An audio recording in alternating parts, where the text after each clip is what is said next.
Welcome to SITECH South, CISO Learning Solutions, Tips and Tricks for Trimble Business Center. We're going to be talking about and demonstrating importing and sorting CAD data from a DWG. We'll be doing several steps, ending up with the line work ready to be used and sent to the field. It will stop short of doing the 3D modeling portion. So anyway, to begin, we're going to look at importing the CAD file. And I recommend that you use the import command as opposed to the dragging and dropping of a file. So I'm opening a new file, empty drawing, and I have set this up for our team because we do both US foot and international foot. Put a message in there saying that this is the US foot template. Is this the one you need? That has a story that goes with it. So I'm going to come over to the import option, and I'm already pointing at the folder where the drawing is, but if you needed to walk to another folder, you would hit the triple dots up here and walk your way to the folder desired and say okay, and then your files would show up here. Now, what's missing lately is they've closed up the settings. They used to be open, which gives you lots of options. First of all, are you using the right units? The next thing is I like, and I've taught the team with us, to type a prefix in for the CAD file. And if you're going to bring in two, the second one would be ZCAD2, ZCAD3, so on and so forth, or ZCAD Rev, or ZRev1, or ZRev2. And then we're going to put these in a group. So the first thing we're going to do is import all this data.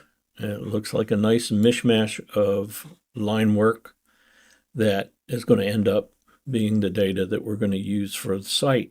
So the first thing I recommend, and these commands are kind of scattered through the system, but I've built my own menu to where it does the normal stuff that the steps that we take all in one ribbon. So for it, I'm going to pick the advanced select option. And the main thing I'm after with this is looking at the type of data that was in here. If I had hatch in here, I'd probably delete it, select it all and delete it. If it were blocks, I'd select them and explode them. I would just look through here, but see, these are all pretty much basically CAD objects, not sophisticated objects. So this is okay, but this is the first step I normally take after I've imported the CAD file. The second step would be to purge blocks. And the cleanup command will do it, but this one lets you go, you do one set, you hit apply, and there's some others show up. That's because I believe they were embedded. So you hit apply again, and you just keep hitting apply until this screen becomes empty. One other thing that I recommend that you do when you've imported, before we run the cleanup, is come over here to the Project Explorer and look at Plan Set. And just make sure that a group came in there that is the paper space from your AutoCAD drawing, and I would delete that. This right here is my 24 by 36 inch title blocks if I was going to plot something to a PDF. I would leave this here, not alter it. Here it shows you everything that we've imported. This was imported with the template, but here is the DWG that we brought in. Okay, so now we'll come back to View Filter Manager, and if you can see all the layers have a prefix in front of them for the imported CAD files, for the imported CAD file. The next thing that I would do is go to Project Cleanup, and if you notice here, this isn't exactly set the way I like it.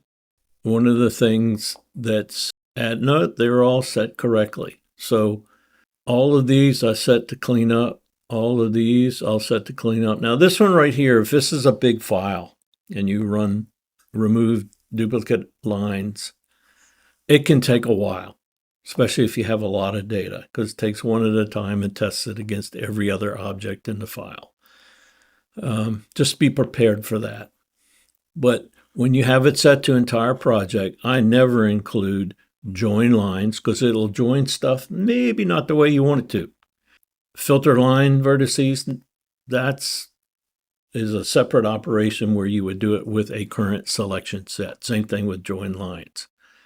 And then down here, sometimes I'll use this if I'm near the water, so that 0 is a true elevation. If I'm near tidal water, I'll do it. But if I'm up, I live in an area where the elevation basically is around 1200 above sea level. I may turn this on, and what it does is it takes all of the objects outside of this range and converts them to undefined elevation.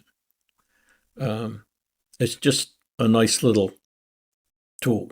And you can hit this scan for elevation and it'll give you the lowest and the highest. But if you do this, in most cases, this is way beyond both on the bottom end and the top end of what the elevations would be. But then I would apply this and it'll crank through and do its thing, and it changed, what's that, 4,650 some items to undefined elevation that had elevations that were outside of this range, which I find very interesting. And if we'd had empty layers, it would have removed them. We've now got this. The next step that I would recommend, if we go back to our document, and we did for number 1, and advanced select, we purged the blocks. Here was a recommended setting. And at this point, it's probably a good idea to just go ahead and save your file and give it, put it somewhere where it makes sense. So if I hit save, and then I'm going to walk over to where I'm keeping my file stored. Oh, that's not right. SITECH South, tips and tricks, importing the CAD data. I'll create a BC file. There's one that I already had set up, but I'll call it TBC Importing CAD.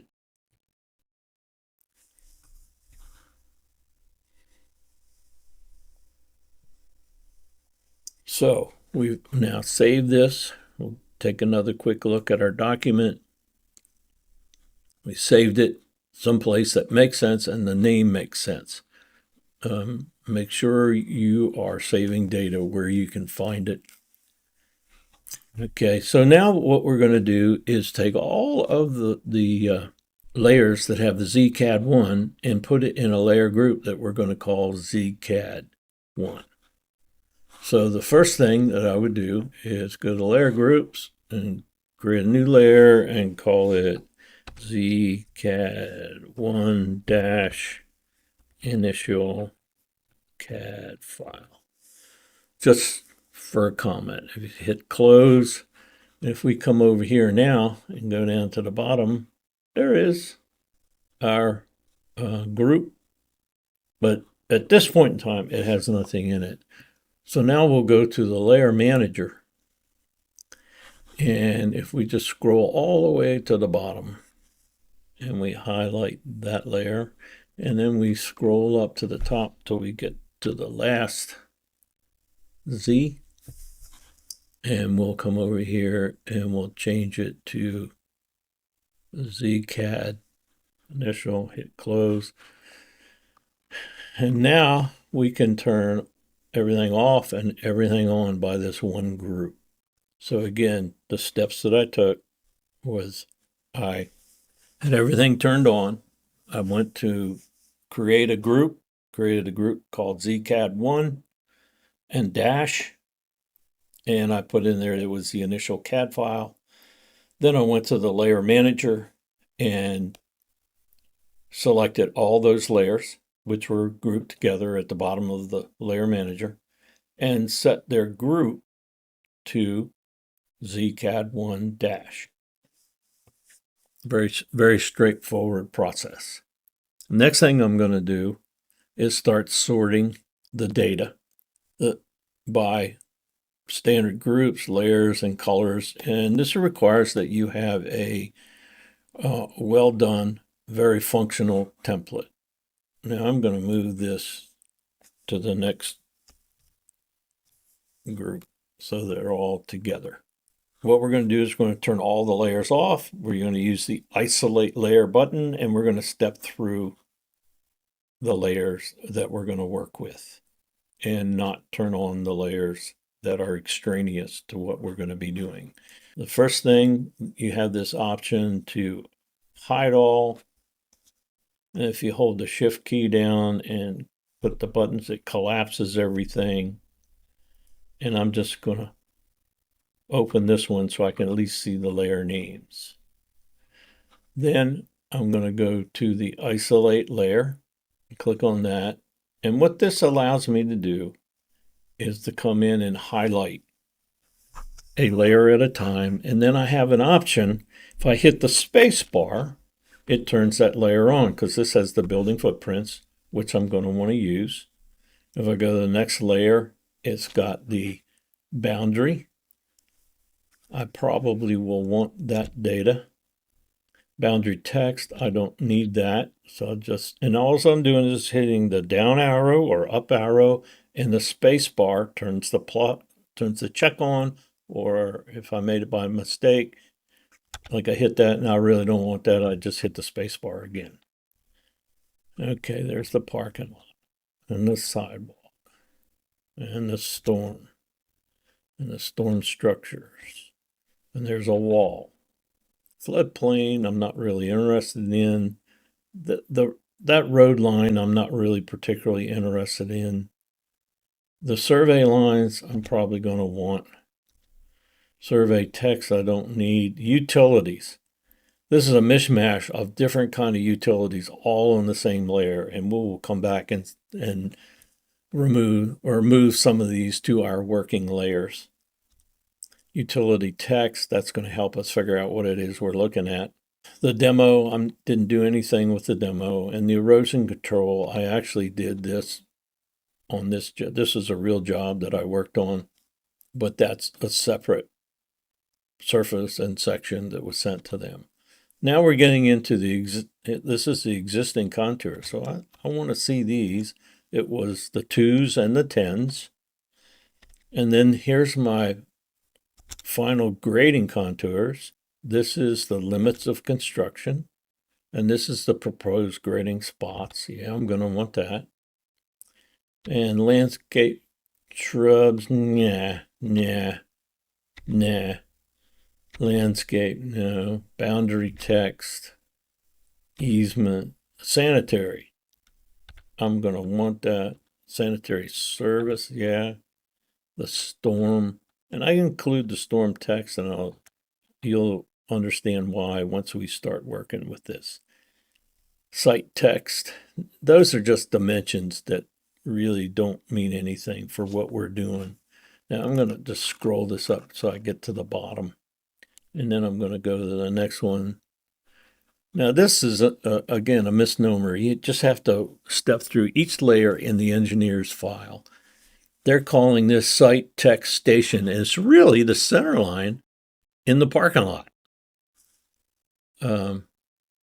Not named very well.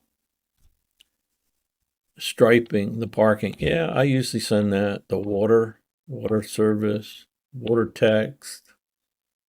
The water stationing, I'm not going to include because that really doesn't have anything to do with this overall length. If the client wants it, I would include it. But now if I turn off the isolate button, we have now, and if you look through our list here, you have the checks on, and then you have the empty blocks of data that's not necessary for what we're doing. So if we go back and we look at this, we turn the layers off, we set the isolate, and we step through the layers that we wanted to use. Now we're going to get into the regrouping and standardization data to your layers and your groups. So the first thing that I do, it kind of gets the clutter out, is we're going to move the layers that have contours and spots to our groups. They're going to stay on their native engineers layer, but we're going to move them to our group. So let's do that right now. So if we come in here, this is the 2-foot contours, and I'm just going to put it in the existing, this 2-foot existing contours, put them in the existing contour group, and I'm just going to turn that off. And then we'll get the 10 foots and we'll put them in the existing contour group, and we'll keep turning it off. And just by moving them, this drawing became much more reasonable. And if we zoom in here and we select the proposed contour, we will put that in the proposed contour group and turn that off. And then lastly, we'll come up here. These are our spots, and I will move them, to the CAD proposed spots layer and turn that off. And there, very quickly, we've got this thing much closer to a reasonable setup. And if we go back and we look at our document of where we are, what we have done is these items right here. Now we're going to get into and start standardizing data on layers from the engineer's layers to our layers that have our name and our color. Now we'll come in here and we'll start working with this. And there's a key here in the layer manager. If you look, anything that has protected turned on for whatever layer, and also just explaining the idiosyncrasies of our template. We have all of our native layers that we use have some sort of punctuation in the front of it, which puts it in this list above layer 0, just our style. And if you notice, all of the engineers layer, they didn't have any punctuation, and very seldom do you ever run into them having punctuation. We'll get back to here. We'll go into the standardization process. And if you notice these layers that have showed up here, I do recommend you click that off, because what it's going to do is all the lines that we select and move to our layers, they're going to pick up the name of the layer, which is a little funky. We have a command from Rockpile that lets me grab all of those lines, and I have a text file set up. If it's on this layer, give it this name, like TBC for top back of curb, or pipe, or storm, or building. Now we're going to go through and start standardizing items. So if I click on the parking, I have a parking stripe layer, and I have them turned off so the stuff disappears as we go. There's the sidewalk, and I have a sidewalk layer. Now, in this case, the engineer put all of the lines for the top back of curb, the face or gutter of curb, and the edge of pave on the same layer. I'm just going to take them all and what this does when I select in this command, it selects everything on that layer. I'm going to put those on the top back of curb layer. So we come down here to curb, TBC. And then we have the buildings, and we're going to put them on the building layer. And that's the wall, and that'll go on the wall layer. The green line is the LOD, limits of disturbance. And now we'll start adding some of the utilities, and this is some of the sanitary. So we'll just put them all. If you needed, you could have another sanitary layer for the connections, utility connections. You could get it to another one for the cleanouts, so on and so forth. But we're going to put them all on the sanitary layer. what you're going to realize is we're missing the pipe that's on that layer with a whole bunch of them tied together. And then I could come here and put it on the sanitary text layer. And then if we come up here, this is the storm. So if we grab that and we put this on the storm layer, and we put the structures on the storm layer. Now you could, like I said, you could have a storm structure layer if you like. And then this, I would make it the storm text. And this is the water. We select that. That's the water line. And notice it says the layer that we select. So if I select that, it's the water surface. And then this is the water text. So as you can see, as we're working along, it goes very smoothly. This is the center line of the parking lot, so I would put it on the center line layer. If we come down and look in here, not sure what that guy is. Oh, that's the survey. We'll leave that off. And this is the boundary. Okay, we may want to put that on the boundary layer if we standardize again. And I select that, and I'm going to put this on the, and you notice I have names in front. We haven't put anything on the DTM layer. The erosion control layer, that's what I would use for the erosion control. Safety, that's where you select underground stuff. The stake, these are the lines that generally speaking you're probably going to send to the data collector. So we'll pick boundary. And the rest of this line work, I do something different with. We've got most of it moved. That line right there, I have no idea what that's for. So I'm just going to delete it. This line is part of the survey. Here's what I do. All of these lines are pretty much off-site, outside of our grading and earth moving activity. I just select it all, and I have a fold or a layer called background, $site background. And I just moved all of those lines to that location. And if you notice now, there's nothing here. And if we ran the cleanup, project cleanup again, all of these empty layers would be removed because they are not protected. So let's just see if the checks disappear after we run project cleanup.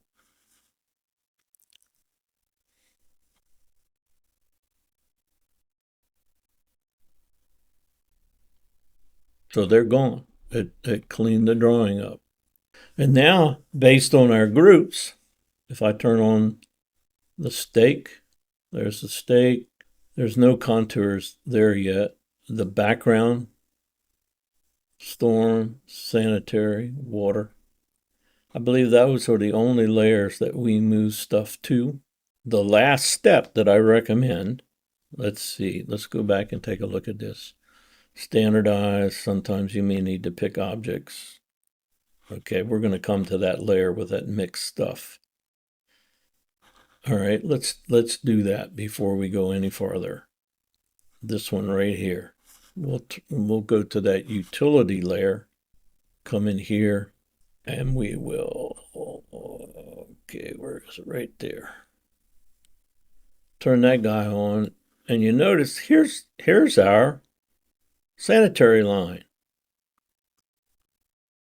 So I would select this, maybe go as far as I need to go. I'm going to hold the control key down and grab that and that and this manhole and maybe that pipe and that pipe. I could go on down through here and grab all of these, bring it all the way around to the front, because I think there's a tie-in here somewhere on the front. Yep, see this?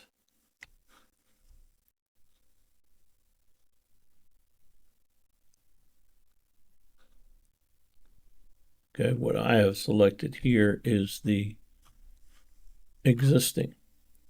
And what I'm going to do is change this to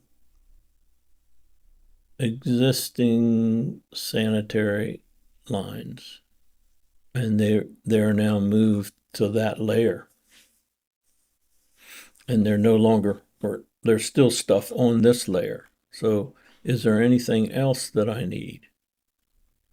Let's see, if I turn off some of the stuff, I'll need that. There's the water. Yeah, we've got the water to here. This is a water line. We'll change this to existing water.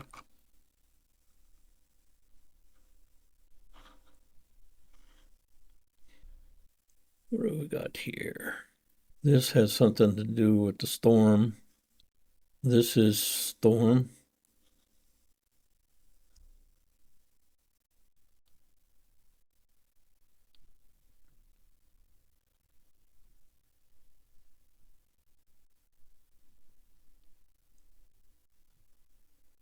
But this is existing storm.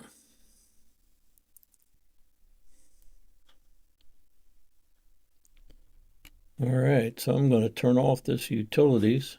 I'm going to do a couple of things to these lines. We look at my document. I believe I've gotten everything I needed there. So I'm going to select everything and say color by layer and make all the objects except the contours undefined elevation. Got to stop hitting that button. All right, so I'm going to go like this and color by layer. And lastly, select all of this, go to my edit, change elevation, undefined elevation, and apply. And now if we come in here and we look at this information, we now have it very close to our color settings and everything that we're going to send to the field. There's our center line. There's also a storm line underneath of it. We're ready to start our 3D elevating process. But the nice thing about this, if I turn off the storm, the sanitary, and the water, this looks like our site. We have our limits of construction, limits of disturbance. This line right here. Our wall is in. There's our wall. And there's another wall over here. This whole operation was set up just to show you how you can manipulate the line work after you bringing it in as a CAD file. Thank you very much. Again, this was SITECH South, CISO Learning Solutions, Tips and Tricks for Trimble Business Center, Importing and Sorting CAD Data. Thank you very much. Goodbye.